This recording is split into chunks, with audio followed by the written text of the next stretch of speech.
Okay. All right, so what we're going to do here is we're going to read through these steps. Abby. And we see we have an initiation, an elongation, and a termination, which we also had in the process of transcription. So we're going to learn what's in each of these phases as we draw it on our paper. So keep that, look at that. Of course, yours is the same page, which is nice. Okay, so the first thing that I'm going to do in this process is I'm going to start with an mRNA sequence. So I'm just going to draw it, like I said, about midway through wherever your drawing space. I'm going to make this line to represent my mRNA.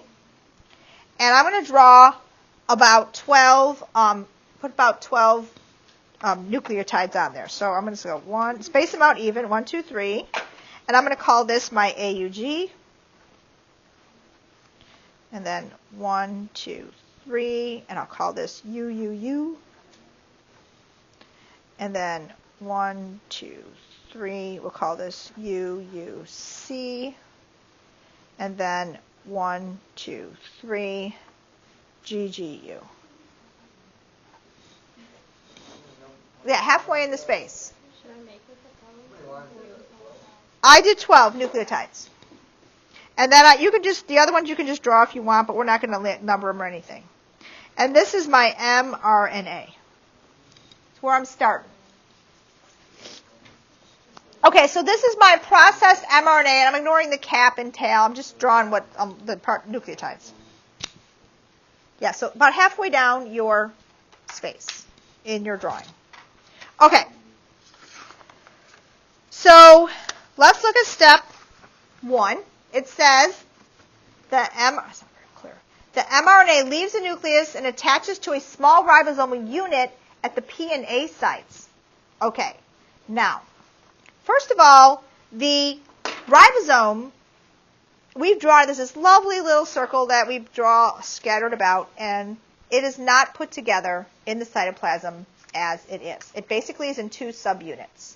And so what happens is there is a subunit called the small subunit, and it is in the cytoplasm. And the mRNA will go to the small subunit of a ribosome. So I'm going to draw, and the way I'm going to draw my ribosome is I'm going to encompass the first 6. Wait, 1, 2, 3, 4, 5, 6 in my space, and then I'm going to draw 2 sites. And my sites are the P site and the A site. So that is step 1 when I'm pretending the mRNA came to the small ribosomal subunit in the cytoplasm. And the first codon fits in the P site, and the second codon fits in the A site. That is step 1. This is the half of a ribosome. It was the small part of a ribosome. There's 2 parts that make a ribosome. Ribosomes are not one thing, as we have taught you. This is different. Another difference. Ribosomes are actually in parts. They don't stay together unless they're in use. It's like a factory that gets built whenever you need it. Think of it that way. Okay. So now our ribosome, so now this is step 1. The start codon is in the T. Now, tRNA, okay, so let's think about where these tRNA and these amino acids are. So tRNA are those amino acids that have a short 3 nucleotide long anticodon. That is going to be the complement of the codons. Those are separate in the cytoplasm, and they're going to be constantly reused. And we also have amino acids that have been degraded from other proteins and things like that. So those are also in the cytoplasm. So we're always reusing biological molecules and parts of biological molecules. And so those are there. And so what happens is the tRNA and the amino acid that it carries find each other and travel to the small ribosomal subunit when the mRNA attaches. And so we're going to take and represent our tRNA that has arrived, and the way we I'm going to represent it as kind of a little, because it's got that kind of bent out shape. So this, and I'm going to write the complementary anticodon. So A will be coded to U, U is A, and G is C. And now it is also carrying an amino acid. So the amino acid, I'm going to leave a little space for here. And then I'm going to make sure I know what that amino acid is from my universal codon chart. So we already did this one, but we're going to review it because it's important. So AUG. And so then I'm going to find on my chart A, first column is U, last is G. That's my start, or methionine. So that is the methionine amino acid. So I can just abbreviate it MET or METH. We're not real super picky about the abbreviations. So that is, we have now completed step 2 of initiation, according to our notes.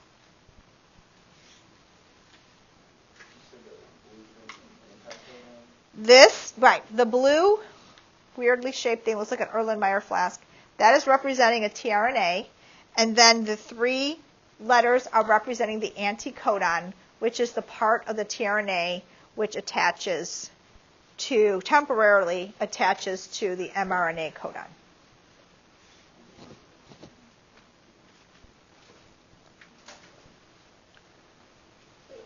Yes? How did you get the letters inside the same codon?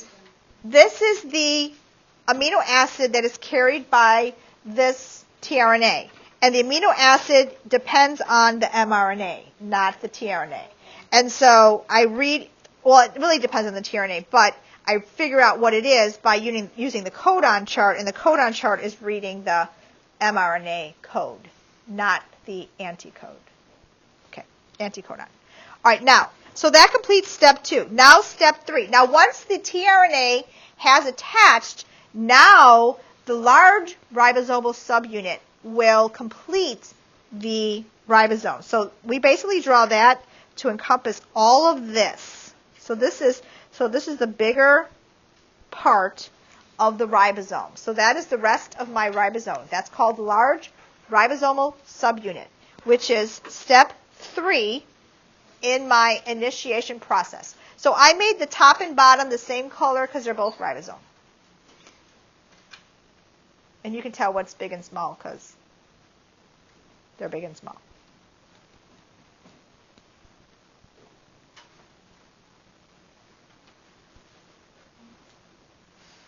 Okay, how are we doing? I mean, as far as your understanding of this material, let me qualify that. Yes, Abby? Wait, sorry, this one you guys need to question, No. why is there only one of the tRNA? Because that's all we've got yet. We're ready. That's the only steps we have so far. Okay, but is there another one inside there with the other 3? Like, did you Oh yeah, that's next. You're reading my mind. Okay, now if we look at step 4, and we see step 4 says a second tRNA binds to the A site carrying another amino acid. So let's figure out what amino acid is going to be carried by our tRNA. So we're going to look at the U. So U is phenylalanine. So what we're going to do is we're going to have another tRNA. I lost my tRNA. Here it is. Okay. Another tRNA had come in from the cytoplasm into the ribosome, and it is, I didn't leave enough room, I'm just drawing my letters above it. Okay. So then U's will be A's, correct? So that would be A. And it's carrying the amino acid. We just found it. It's not connected yet, so don't connect them. This is all supposed to be in there. I ran out of space. So this will be phenylalanine. So sometimes it's phe or phene. Either way. So that is now step 4. Yes? Did you specifically put the 3A's inside for a reason? Or? The reason is I did not leave enough space. Okay, No, No, that was just me not leaving enough space and not wanting to squish it.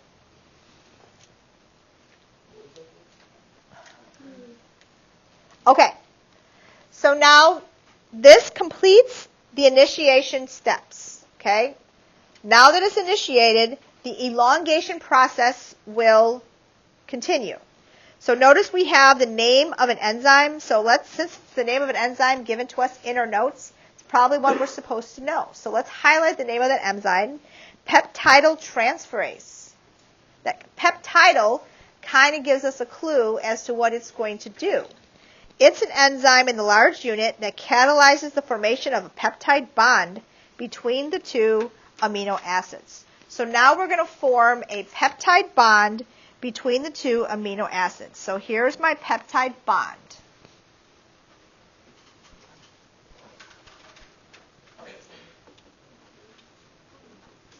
And there's an enzyme in the large ribosomal subunit that catalyzes the formation of the peptide bond. That's the peptidyl transferase. So peptidyl should be your clue as to its job. All right, now we have finished step 5. So now we're going to start to have movement, and it's hard to show movement in a still drawing, so we'll do our best with some swooshy arrows to show what's going to move. So number 6, the tRNA at the P site leaves. mRNA moves the codon at A to P, and a new codon positions itself at the A site. So what's actually happening with the moving is the ribosome is going to start to work its way down the mRNA. And this tRNA is going to leave, but it's going to leave behind the amino acid. It's going to unhook to the amino acid. And then the tRNA that was in the A site is now going to move to the P site. So this is going to leave. This is going to move to the P site. Okay. And there is another tRNA with its amino acid kind of waiting for its turn. So coming from the cytoplasm, we have another tRNA, and it is going to have the anticodon to the next sequence, which is next codon, which is UUC. So what will UUC become? U becomes A, G, and it is carrying its amino acid. What is this amino acid that it's carrying? What is it? Same one? Is it phenylalanine? Okay, Abby, how do I know that this is phenylalanine? Right, and what did I look at? Did I look at the AAG or did I look at the UUC? UUC. Very good. Okay, so now this one is going to swoosh in and it is going to occupy the A site. Does it matter what? I wrote the wrong letters. You wrote the wrong letters? Is there specific order? No, it absolutely does not matter as long as you do your right codons and anticodons. This is just me writing these letters. You can do anything you want at this point. As long as you use your own correct amino acids and anticodons. Okay. So this process continues, and this elongation continues until a stop codon is reached. And a stop codon does not have any tRNA or amino acid attached to it. So then the process stops, and then the factory disassembles, which means the ribosome disassembles, and we have our polypeptide.